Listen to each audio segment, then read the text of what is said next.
Hello, I'm Ross Bosse, teach AP US and Comparative Government here at Chantilly High School. Unfortunately, I'm unable to attend back to school night because my wife has been dealing with brain cancer for the past 3 years, and she's currently having some significant and troubling issues that we're trying to get worked out. Um, that said, I just want to share a few bits of information about the course and open up a line of communication in case you have any questions as we move forward.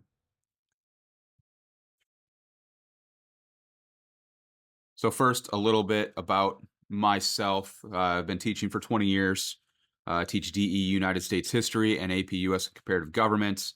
Educationally, I have my undergraduate was in political science, and I have a master's in history and a master's in educational technology. And I am an adjunct instructor at Nova in good old Manassas.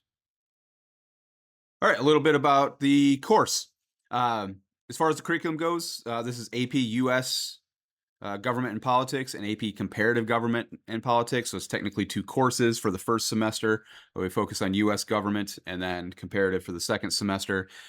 During the first semester, we do some of the um, content and practice of skills related to comparative government, where it aligns with the US government curriculum, wherever that happens to make sense. And there's a few points where that does.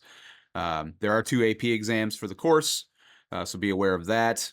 Um, Now, grading policies. Um, you know, grade weighting, 70% is summative, 30% is formative, that's across the board at Chantilly High School. That is the school's set grading policy. The retake policy is now up to 100%.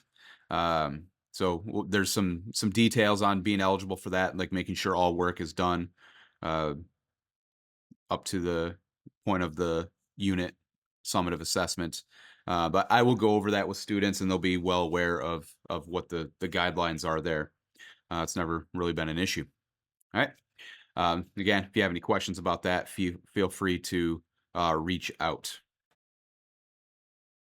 All right. For parent communication, I will be using talking points if I need to send out any, mass messages. As far as email goes, if I email you about your student, I will always include your student on the email. Uh, and I ask if you have questions about, them as well, to include them on the email. Um, you know, as seniors, just trying to develop some self advocacy skills. And I have a lot of students this year in AP Gov that I taught last year in dual enrollment US history, which Nova requires that students always be included in emails with parents. So many of them are used to that. Um, it's never been an issue. If you have questions about it, again, feel free to reach out. So if you have any questions, feel free to send me an email, rjbosse@fcps.edu. That's Ross J. Bosse at fcps.edu. I highly recommend taking a look at the syllabus.